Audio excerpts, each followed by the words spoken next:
HSC পরীক্ষার্থীরা আজকে আপনারা যে কাজটি করেছেন, আপনারা গেট ভেঙে আপনারা হচ্ছেন সচিবালয়ে প্রবেশ করেছেন। প্রবেশ করার পরে আপনারা একটা অস্থিতিশীল এবং একটি অপ্রত্যাশিত একটি পরিবেশ তৈরি করার মধ্য দিয়ে যিনি শিক্ষা সচিব ছিলেন, আপনারা সরাসরি 18 তলায় সেখানে গিয়ে ওনাকে অবরুদ্ধ করেছেন। এখন আন্দোলন করার, দাবি জানানোর একটি প্রক্রিয়া রয়েছে। আমরা বারবার বলেছি আপনাদেরকে, আপনারা নিয়মতান্ত্রিকভাবে আপনারা আপনাদের দাবিগুলো জানান এবং সেগুলো আলোচনার মধ্য দিয়ে অবশ্যই সিদ্ধান্ত নেওয়া হবে। কিন্তু বাংলাদেশের বিভিন্ন জায়গায় এখন দেখা যাচ্ছে যারা গত 16 বছর একটি ফেসবুকে কমেন্ট করতো না, রিয়্যাক্ট করতো না, তারা মতামত প্রকাশ করতো না, স্বৈরাচারের দোষর হিসেবে কাজ করেছে, তারাও এখন শাহবাগে নেমে যাচ্ছে, তারাও এখন সচিবালয় ঘেরাও করছে, তারাও এখন প্রেস ক্লাবে নেমে যাচ্ছে। এখন আমরা সেগুলোকে সন্দেহের চোখে দেখি। আপনারা সরকারকে সময় দিন, সরকার কাজ করছে এবং যদি কোনো দাবি ন্যায্য হয়ে থাকে সেটি যদি সরকার না মেনে নেয় আলোচনার পরে, তখন আমরা বলছি আমরা আপনাদের হয়ে সরকারকে প্রেসার দিব সেই দাবিটি মেনে নিতে। কিন্তু আপনারা প্রাথমিকভাবে আপনারা সরকারকে অ্যাড্রেস করে যে ফর্মাল প্রক্রিয়া রয়েছে সেই ফর্মাল প্রক্রিয়া আপনারা সরকারকে অ্যাপ্রোচ করুন।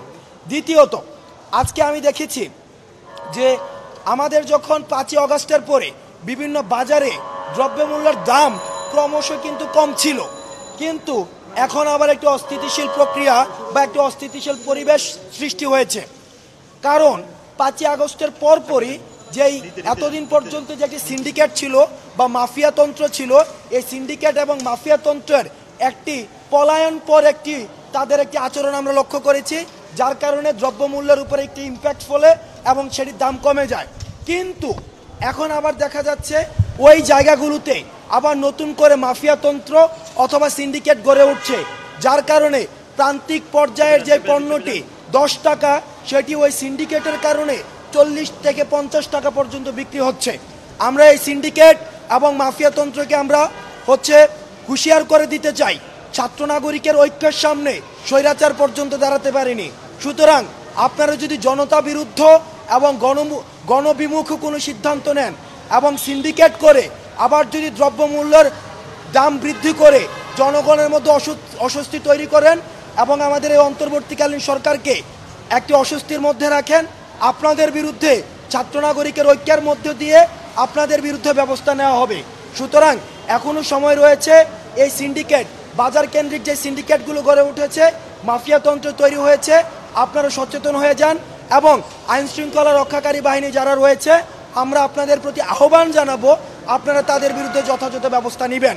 এবং বিআরটিএ, ওয়াসা, ভূমি অফিস যেগুলো দুর্নীতির আতুরঘর, আমরা আপনাদেরকে সচেতন করে দিতে চাই।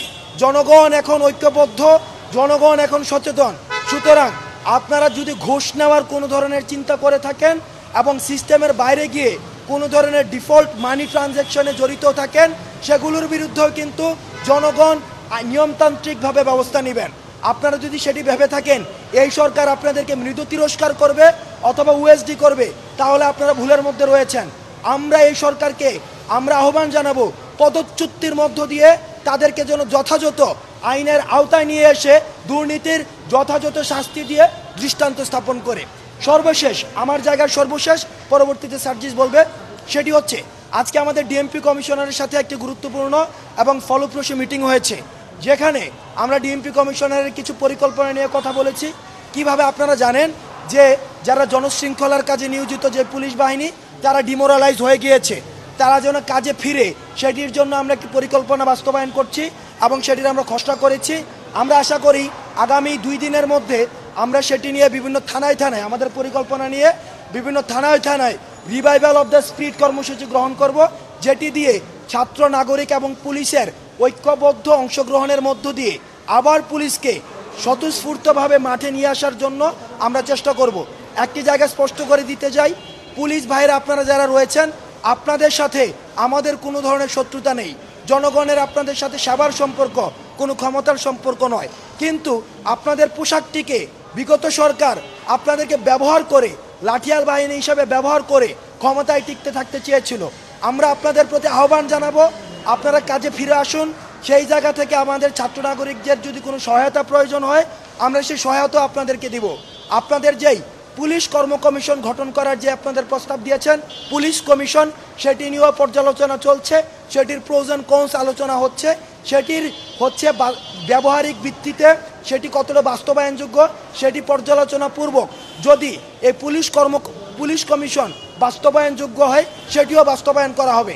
আমরা চাই পুলিশ বাহিনী একটি সেবাধর্মী প্রতিষ্ঠানে পরিণত হবে, জনগণের কাজে জনগণের প্রধান এবং প্রথম যে গার্ডিয়ান হিসেবে বিবেচিত হবে পুলিশ।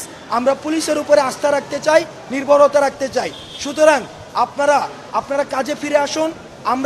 আমরা বিশ্বাস করি জনশৃঙ্খলার কাজে পুলিশের যে ভূমিকা সেই ভূমিকাটি অনস্বীকার্য। এখন পরবর্তী সেশনটি পরিচালনা করবেন সার্জিস আলম।